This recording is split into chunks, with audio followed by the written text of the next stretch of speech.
Perhatian, video ini mengandung konten yang akan membuat Anda semakin cerdas. Mohon maaf, bila setelah ini ketidaktahuan Anda akan menjadi hilang.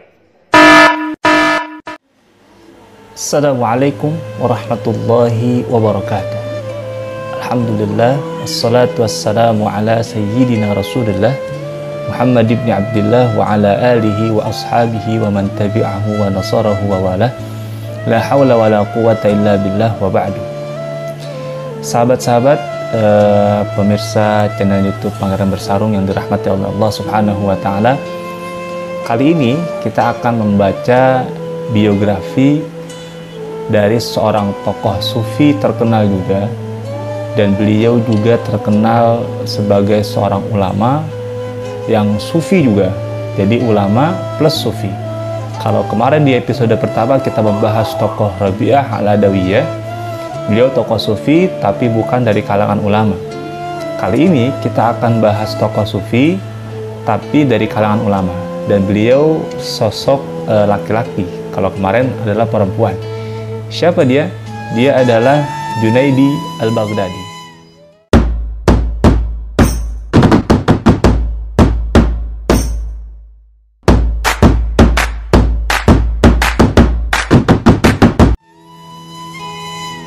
Nama lengkapnya adalah Abu Al-Qasim Al-Junaid Ibnu Muhammad Ibnu Junaid Al-Baghdadi.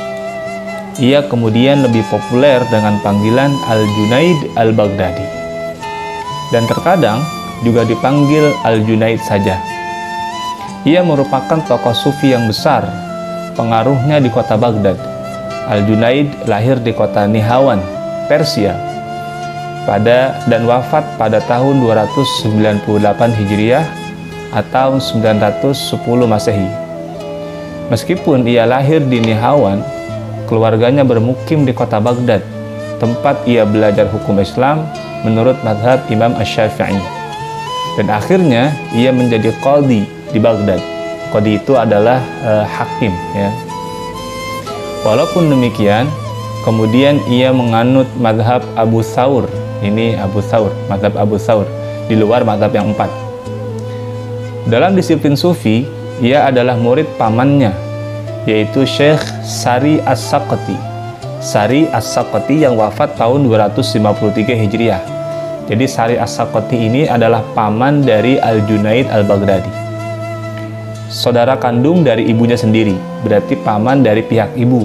Dalam bahasa Arab disebut dengan khal, ya, khalun. Di samping belajar kepada As-Saqati, ia berguru juga kepada Abu Abdullah Al-Harith bin Asad Al-Basri Al-Baghdadi Al-Muhasibi. Ini yang dikenal dengan Imam Al-Muhasibi. Selain berguru kepada Sari As-Saqati, Al-Junaid Al-Baghdadi juga berguru kepada Al-Muhasibi yang wafat tahun 165 Hijriah. Tahun 243 Hijriah. Seorang sufi yang terkemuka di Baghdad ketika itu. Jadi Al-Junaid Al-Baghdadi berguru langsung kepada dua orang tokoh sufi terkemuka pada masanya. Al-Junaid Al-Baghdadi bahkan dipandang sebagai murid terdekat dan paling banyak mendapatkan ilmu dari Haris Al-Muhasibi tersebut. Sejak kecil, Al-Junaid terkenal sebagai seorang anak yang cerdas, sehingga sangat mudah dan cepat belajar ilmu-ilmu agama dari pamannya. Karena kecerdasannya itu, ketika berumur 7 tahun, Al-Junaid telah diuji oleh gurunya dengan sebuah pertanyaan tentang makna syukur. Dengan tenang dan tangkas, ia menjawab pertanyaan tersebut. Jangan sampai Anda berbuat maksiat dengan nikmat yang telah diberikan Allah Subhanahu wa ta'ala. Itulah jawaban yang singkat dari Al-Junaid Al-Baghdadi. Masya Allah. Ditanya tentang apa yang dimaksud dengan syukur, kata Al-Junaidi Al-Baghdadi, jangan sampai Anda berbuat maksiat dengan nikmat yang telah diberikan Allah Subhanahu wa ta'ala. La haula wa la quwata illa billah. Kira-kira hidup kita mana nikmat yang tidak datang dari Allah? Seluruh nikmat kita dapatkan dari Allah. Kata Al-Junaid, kalau Anda manusia yang bersyukur, Anda tidak boleh gunakan nikmat tersebut dalam maksiat kepada Allah Subhanahu wa ta'ala.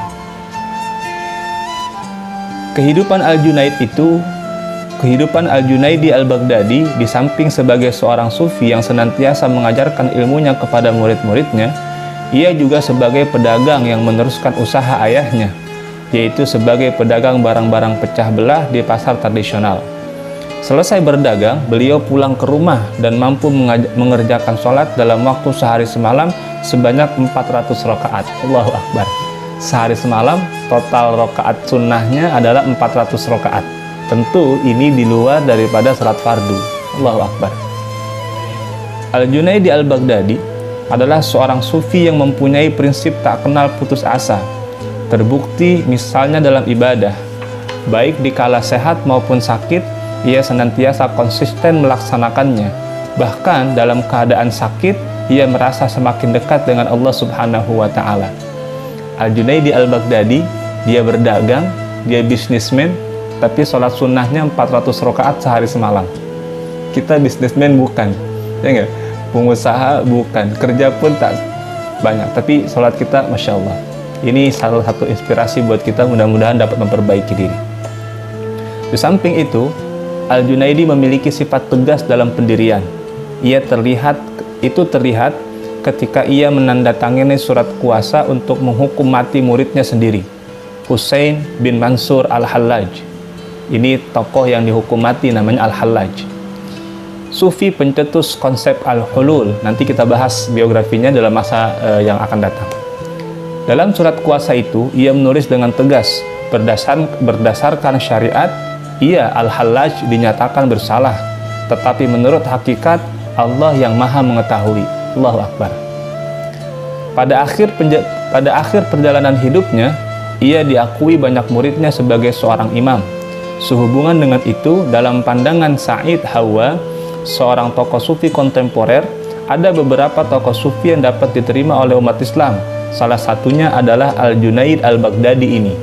Ya, memang konsep tasawuf banyak tokoh-tokohnya yang kontroversial. Kemarin pun Rabi' Al-Adawiyah kita sudah bahas, ada pemikiran yang kontroversial, sehingga tidak semua ulama menerima tokoh sufi. Nah, di antara tokoh sufi yang diterima adalah Al-Junaid Al-Baghdadi ini. Di samping tokoh-tokoh lain seperti Al-Ghazali yang wafat tahun 505 Hijriah, Al-Junaid meninggal dunia pada hari Jumat tahun 298 Hijriah dan dimakamkan di dekat makam pamannya sekaligus gurunya, yaitu Sari As-Sakati di Baghdad. Dalam masa-masa hidupnya, Al-Junaid menghadapi kendala dalam mengajarkan tasawufnya, terutama dari kaum ortodok. Karena perlawanan mereka terhadap para sufi yang terjadi ketika itu, maka Al-Junaid melakukan praktik-praktik spiritual dan mengajari murid-muridnya di balik pintu yang terkunci. Dari surat-suratnya atau risalah-risalah singkatnya dan keterangan dari para sufi serta penulis biografi sufi sesudahnya, dapat dipandang bahwa jalan hidup Al-Junaidi Al-Baghdadi merupakan perjuangan yang permanen untuk kembali ke sumber segala sesuatu, yakni Tuhan, Allah Subhanahu wa Ta'ala. Bagi Al-Junaidi Al-Baghdadi, cinta spiritual atau mahabbah yang kemarin dibahas dalam biografi Rabi' Al-Adawiyah berarti bahwa sifat-sifat yang dicintai menggantikan sifat-sifat si pencinta. Maksudnya adalah kalau kita cinta kepada sosok tersebut, maka kita ganti sifat kita mengikuti sifat orang yang kita cintai tersebut. Kalau kita cinta kepada Allah, maka kita harus ganti sifat-sifat kita dengan sifat-sifat Allah Subhanahu wa Ta'ala. Penyayangnya, penyabarnya, dan lain-lain dalam 99 Asmaul Husna. Itu konsep mahabbah dalam Al-Junaidi Al-Baghdadi. Al-Junaidi memutuskan semua yang ada dalam pikirannya, semua kecenderungannya, kekagumannya, dan semua harapan dan ketakutannya hanya kepada Allah Subhanahu wa Ta'ala. Untuk itulah, dengan paham-paham ketasawufannya, ia sering dipandang sebagai seorang syekh sufi yang karismatik di kota Baghdad. Banyak tarekat sufi yang silsilahnya melalui Al-Junaid Al-Baghdadi. Paham dan amalan tasawuf Al-Junaidi Al-Baghdadi ini banyak digali dari pengalaman-pengalaman ketasawufannya. Namun demikian, konsep-konsep pemikiran tasawufnya masih belum tersusun secara sistematis, tetapi lebih banyak dijelaskan lewat ungkapan-ungkapan verbalnya. Dari ungkapan-ungkapan itulah bisa dipahami konsep tasawufnya. Misalnya, ketika ia menjelaskan tentang tasawuf yang dijalaninya, ternyata ia peroleh dari pengalaman kezuhudan dan kesederhanaannya terhadap dunia. Dalam hal ini, Sa'id Hawa pernah mengutip pernyataan Al-Junaidi Al-Baghdadi yang mengungkapkan, "Kami tidak mengambil tasawuf dari pembicaraan atau kata-kata, melainkan dari lapar dan keterlepasan dari dunia ini, dan dengan meninggalkan hal-hal yang sudah biasa dan kami senangi." Jadi Al-Junaidi Al-Baghdadi dia lebih kepada tasawuf amali, ya, tasawuf akhlaki, dia praktik, ya. Sikap hidup fakir dan keterlepasan dari kemewahan dunia menjadi penting dalam kehidupan sufistik menurut pandangan Al-Junaidi Al-Baghdadi. Untuk itu, berkaitan dengan pernyataannya di atas, Al-Junaidi seperti dikutip oleh Al-Hujwiri mengatakan, "Wahai kaum yang fakir, kau dikenal melalui Tuhan dan dihormati demi Tuhan. Jagalah perilakumu bila mana kau sendirian dengannya, dengan Tuhan, yaitu jika orang memanggilmu fakir atau miskin dan menerima pengakuanmu, sadarilah bahwa kau melaksanakan kewajiban-kewajiban dari jalan kefakiran. Dan jika mereka memberimu nama lain, tidak selaras dengan apa yang kau akui, jangan terima hal itu, tetapi penuhilah pengakuanmu." Saya pun masih agak-agak gimana nih maksudnya nih? Maksudnya mungkin terima sebagai kefakiran. Karena tasawuf di mata Al-Junaidi Al-Baghdadi konsep awalnya adalah zuhud, melepaskan diri daripada ketergantungan dunia. Al-Junaidi terkenal sebagai tokoh sufi yang sangat konsen dengan dunia tasawuf yang digelutinya. Dalam hal keteguhannya pada tasawuf inilah kemudian ia pernah mengatakan, "Apabila saya telah mengetahui sesuatu ilmu yang ternyata lebih besar daripada tasawuf, tentulah saya telah pergi untuk mencarinya, sekalipun harus dengan cara merangkak." Berarti dalam pandangan Al-Junaidi Al-Baghdadi, ilmu tasawuf ini adalah ilmu yang paling mulia. Al-Junaidi Al-Baghdadi memandang tasawuf sebagai jalan kearifan manusia dalam menjalankan hidupnya. Dalam hal ini, ia pernah ditanyai tentang orang yang disebut dengan arif atau sufi sebagai berikut. "Siapakah orang arif itu?" Ia menjawab, "Orang arif adalah orang yang tidak terikat oleh waktu." Kehidupan tasawuf yang dilakukan seseorang merupakan jalan penyucian hati dan jalan kekhusyuannya untuk mengingat Dia, Allah Subhanahu wa taala. Perkataan Al-Junaidi yang berhubungan dengan hal ini adalah, Tuhan menyucikan hati seseorang menurut kadar kekhusyuannya dalam mengingat Dia.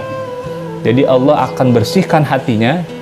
Dalam pandangan Al-Junaidi Al-Baghdadi, Allah akan membersihkan hati seseorang sesuai kadar kekhusyuan seseorang itu kepada Allah Subhanahu wa taala. Ini akan menjadi manifestasi atau aplikasi dari sebuah hadis, kata Allah, "Kalau kau datang kepadaku berjalan, aku akan menjambutmu berlari." Kan begitu ya. Jadi Allah akan datang kepada kita sesuai kita datang kepada Allah Subhanahu wa taala.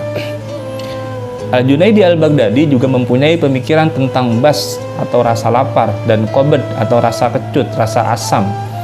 Bas yang dimaksud adalah istilah tasawuf yang berarti suasana kelapangan jiwa. Bastun pakai to ya, bastun yang berarti kelapangan jiwa. Melalui harapan atau kegembiraan rohani akan datangnya rahmat dari Allah Subhanahu wa taala. Di dalam Al-Quranul Karim terdapat sebanyak 25 kata bastun dan derivasinya, maksudnya tasrifannya. Sedangkan kata qabd dan tasrifannya terulang sebanyak 9 kali. Yang sering dijadikan dalam literatur para sufi adalah firman Allah, "Dan Allah menahan dan melapangkan rizki dan kepadanya kamu dikembalikan." Quran Surah Al-Baqarah ayat 245. Ayat ini mengandung kata qabd dan bas. Innallaha yaqbidur rizqa wa yaqbid, kalau nggak salah begitu. Wa yabsut. Mudah-mudahan kalau nggak salah begitu ayatnya.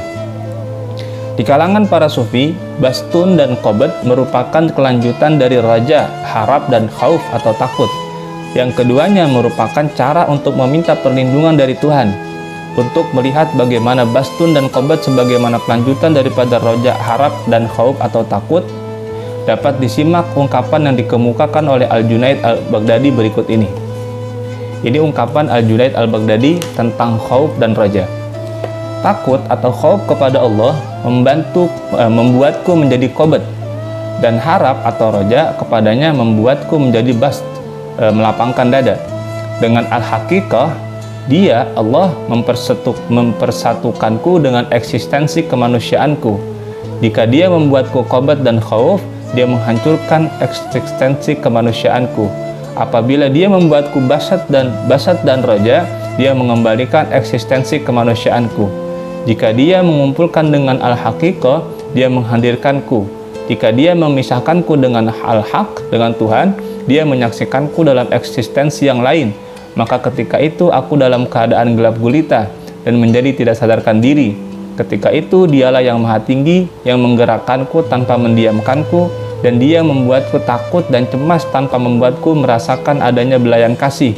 Ketika eksistensi kemanusiaan hadir, ketika eksistensi kemanusiaanku hadir, aku merasakan keberadaanku. Dan ketika eksistensi kemanusiaanku lepas, aku merasa hancur tidak sadarkan diri. Ini kalimat-kalimat sufi yang perlu digali lebih dalam lagi tentang apa kandungan yang ingin disampaikan oleh Al-Junaid Al-Baghdadi. Selanjutnya, Al-Junaidi Al-Baghdadi dikenal sebagai tokoh sufi yang memiliki pemikiran tentang ma'rifah. Pemikiran ma'rifah yang diajarkan oleh Al-Junaid banyak dikutip oleh tokoh-tokoh sufi selanjutnya. Dalam hal ini, Abu Bakar Al-Kalabadhi yang wafat tahun 380 Hijrah mengungkapkan bahwa Al-Junaidi Al-Baghdadi berpendapat tentang ma'rifah sebagai berikut. Ma'rifah itu ada dua macam, yaitu ma'rifah ta'aruf dan ma'rifah ta'rif.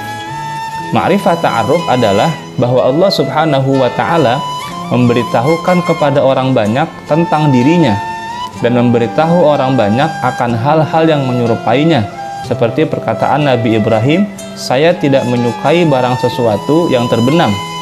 Adapun arti ma'rifat ta'rif adalah Allah memberitahu orang banyak bekas-bekas kekuasaannya dalam cakrawala dan dalam diri manusia. Kemudian secara halus terjadilah kejadian benda-benda menunjukkan kepada orang bahwa mereka itu ada yang menciptakan, yaitu Allah Subhanahu wa Ta'ala. Yang demikian ini adalah pengetahuan orang Islam kebanyakan terhadap Allah Subhanahu wa Ta'ala. Sedang pengetahuan model pertama tentang Allah adalah pengetahuan orang-orang khawas atau para sufi. Semua orang tidak dapat ma'rifah terhadap hakikat Allah kecuali karena Allah sendiri. Ya, jadi dalam pandangan Al-Junaidi Al-Baghdadi, dalam menempuh ma'rifat ada dua, ada ma'rifat ta'aruf, ada ma'rifat ta'rif. Kalau ma'rifat ta'aruf, ini adalah Allah yang memberikan langsung pengenalan dirinya kepada seorang hamba, seperti yang dilakukan oleh Nabi Allah Ibrahim alaihissalam. Ketika dia mencari hakikat Tuhan, Allah datang menjemputnya, memperkenalkan dirinya, sehingga Nabi Allah Ibrahim kenal dengan Allah Subhanahu wa Ta'ala. Adapun ma'rifat ta'rif adalah pengenalan kita tentang Allah Subhanahu wa Ta'ala melalui tanda-tanda yang Allah berikan di alam semesta ini. Jadi kita tadabbur alam semesta, lalu kita merasakan bahwa sehebat ini pasti ada penciptanya, dan pencipta itu adalah Allah Subhanahu wa Ta'ala. Kita mengenal Allah dari jalan tadabbur alam semesta. Ini namanya ma'rifat ta'rif. Kalau tadi yang pertama disebut ma'rifat ta'aruf. Kata Al-Junaidi Al-Baghdadi, kebanyakan orang mengenal Allah melalui jalur ma'rifah ta'rif, yang tadi melalui tadabbur alam semesta. Adapun yang jalurnya melalui ma'rifah ta'aruf, ini hanya terjadi pada orang-orang khawas atau pada tokoh-tokoh sufi. Wallahu a'lam bishawab. Berkenaan dengan ma'rifah ini, Al-Junaidi juga pernah mengungkapkan pandangannya secara tegas, seperti dikutip oleh Abu Bakar Al-Kalabadhi. Berkata Al-Junaidi, ma'rifah adalah wujud kebodohanmu tentang adanya pengetahuan. Dikatakan orang, tambahlah keterangan. Ia berkata, Allah itu Al-Arif dan juga Al-Ma'ruf. Artinya bahwa engkau dari sudut pandangmu tidak mengetahui Allah Subhanahu wa Ta'ala. Allah mengetahui dirinya sendiri dari sudut pandang Dia. Memperoleh ma'rifah merupakan proses yang terus-menerus. Makin banyak seorang sufi memperoleh ma'rifah, makin banyak pula yang diketahuinya tentang rahasia Tuhan, dan ia pun semakin dekat kepada Allah Subhanahu wa Ta'ala. Walaupun tersingkapnya tabir rahasia Tuhan kepada seorang sufi, ma'rifah yang penuh tentang Tuhan tidak mungkin dapat dicapai oleh manusia lantaran keterbatasannya. Dalam kaitan ini, Al-Junaidi menyatakan, cangkir teh tak akan bisa menampung semua air yang ada di laut. Pernyataan Al-Junaidi ini menunjukkan bahwa meskipun seorang sufi berusaha secara kontinu untuk memperoleh ma'rifah, tidak mungkin ia memperolehnya dalam arti yang penuh dan sempurna, sehingga semua rahasia hakikat ketuhanan dapat diketahuinya. Ini pandangan Al-Junaidi Al-Baghdadi tentang ma'rifah. Jadi dia tidak mungkin, jadi menurut dia, manusia walaupun sudah berusaha semaksimal mungkin untuk mencapai ma'rifah, dia tidak akan mampu menemukan ma'rifah yang begitu sempurna. Jadi hanya dikasih dikit-dikit aja, gitu kata pandangan Junaidi Al-Baghdadi. Dalam pandangan Al-Junaid, bahwa ma'rifah akan didapat oleh seorang sufi melalui maqamat dan ahwal. Ya. Jadi seseorang yang ingin mencapai sebuah tingkatan ma'rifat, dia harus melalui maqamat-maqamat dan ahwal-ahwal dalam ilmu tasawuf. Dalam persoalan maqamat dan ahwal tersebut, Al-Junaidi Al-Baghdadi sebagaimana dikutip oleh Abu Nasr As-Sarraj atau Abu Nasr As-Sarraj As-Tusi dalam kitab Al-Luma' mengatakan, tidak akan sampai seorang hamba kepada hakikat ma'rifah dan kemurnian tauhid sehingga ia melalui ahwal dan maqamat. Nanti kita pernah bahas tentang apa itu tingkatan-tingkatan ahwal, apa itu tingkatan-tingkatan maqamat. Selain tentang ma'rifah, Al-Junaidi Al-Baghdadi juga mempunyai pemikiran tentang tawakal dalam tasawuf. Dalam hal ini, pada satu kesempatan, ia pernah ditanya tentang makna tawakal. Jawabnya singkat. Sebagaimana dikutip oleh Abu Nasr As-Sarraj dalam kitab Al-Luma, menurut Al-Junaidi Al-Baghdadi bahwa yang dimaksud dengan tawakal adalah berpegang teguhnya hati kepada Allah Subhanahu wa Ta'ala. Adapun dasar-dasar pemikiran Al-Junaidi tentang tasawuf adalah sebagai berikut. Ini kita masuk ke dasar pemikiran Al-Junaidi tentang konsep tasawuf.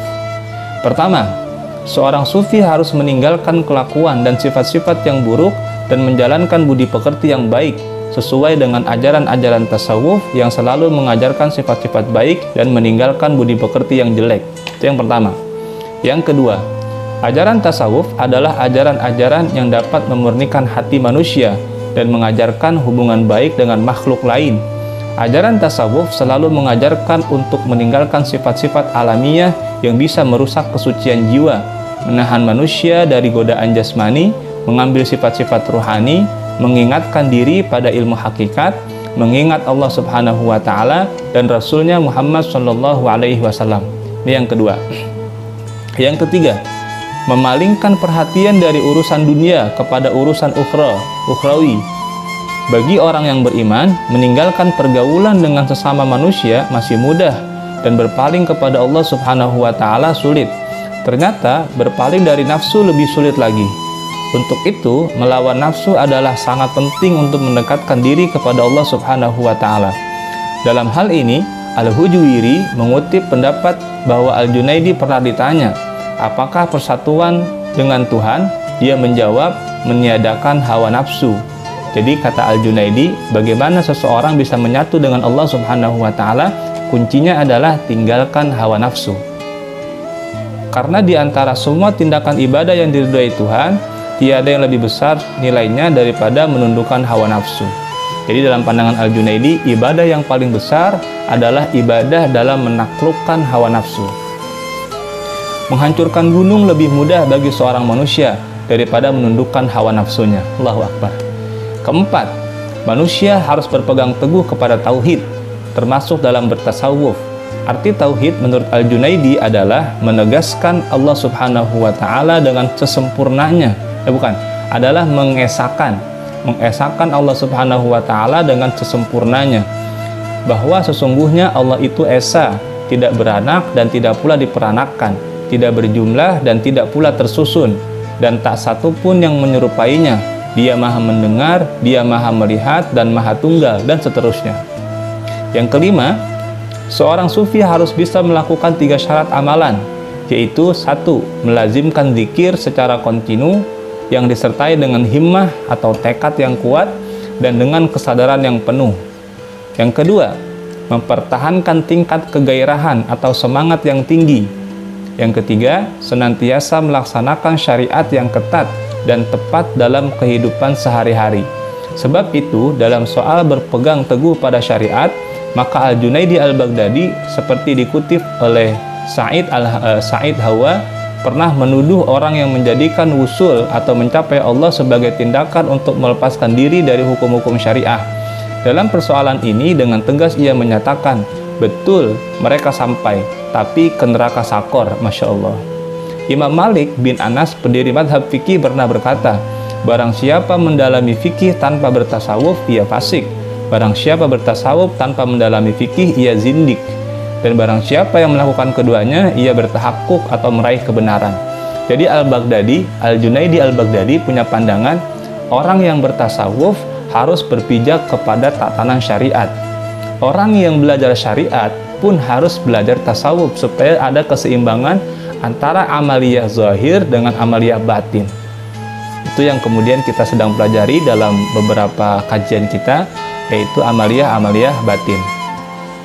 Jadi tasawuf merupakan hal yang mesti dapat dijadikan sebagai penyempurna fikih. Begitu juga fikih dapat menjadi koridor tasawuf dan kaedahnya mengendali amal dalam mengarah kepadanya. Jika salah satu dari dua disiplin ilmu tersebut hilang, itu berarti separuh telah tiada.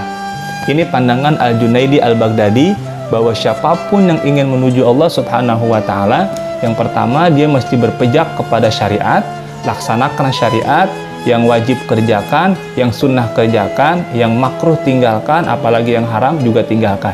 Baru kemudian dia menempuh jalan tasawuf, menjalani beberapa maqamat dan ahwal, sehingga dia akan sampai kepada maqam ma'rifat kepada Allah Subhanahu wa Ta'ala. Itu adalah biografi dari Al-Junaidi Al-Baghdadi dan beberapa konsep pemikirannya. Kita dapat mengambil pelajaran bahwa Al-Junaidi Al-Baghdadi selain daripada dia ulama, dia juga pedagang. Dalam keilmuannya, dalam perdagangannya, dia masih sempat beribadah sampai satu hari 400 rakaat. Allahu Akbar. Dan pegangan kita kepada konsep Al-Junaidi Al-Baghdadi adalah bahwa tasawuf mesti berlandaskan syariat. Syariat mesti disempurnakan dengan tasawuf. Itu yang mudah-mudahan jadi pegangan kita dalam melaksanakan ibadah kita kepada Allah Subhanahu wa Ta'ala.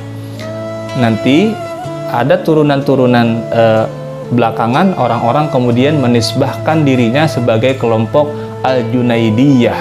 Ya, tapi kita nggak bahas dalam video kali ini, insya Allah lain waktu.